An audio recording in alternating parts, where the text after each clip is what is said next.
বলা হয় কি আমাদের এই হাতের মধ্যেই রয়েছে দেবী দেবতার বাস। এই অংশটা হচ্ছে দু হাতের, এই অংশগুলো ওপরের অংশগুলো হচ্ছে দেবী লক্ষ্মী, এখানটা হচ্ছে দেবী সরস্বতী দু হাতে, এখানে ভগবান শ্রীকৃষ্ণের বাস। তা সকালবেলায় উঠে প্রথমেই হাতটা খুলে মা লক্ষ্মীর শ্রীম মন্ত্র অন্তত 5বার বলুন, শ্রীম শ্রীম শ্রীম শ্রীম বলুন। দেবী সরস্বতীকে বলুন যে আমার মুখ দিয়ে, আমার বাণী দিয়ে কারুর প্রতি যেন আজকে খারাপ কথা না বেরায়, রোজই বলবেন মুখ দিয়ে যেন আমি খারাপ কথা কাউকে না বলি। আর এখানে হচ্ছে ভগবান শ্রীকৃষ্ণের, যে কারুর প্রতি যেন আমি অন্যায় না করি, কারুর কোনো জিনিস যেন আমি ছিনিয়ে না নিই, কারুর অর্থের প্রতি কোনো যেন আমার লোভ না থাকে, এইটা করবেন। করে হাতটাকে এরম করবেন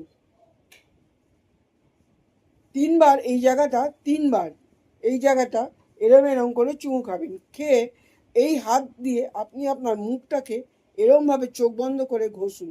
ঘষে বাঁ পা ফেলুন, তারপর ডান পা ফেলুন। এইভাবে আপনি 45 দিন করুন। 45 দিন বাদে আপনি আপনার মানসিকতা বুঝুন এবং আপনার কি হয়েছে পরিবর্তন আপনি সেটা অবশ্যই বুঝতে পারবেন।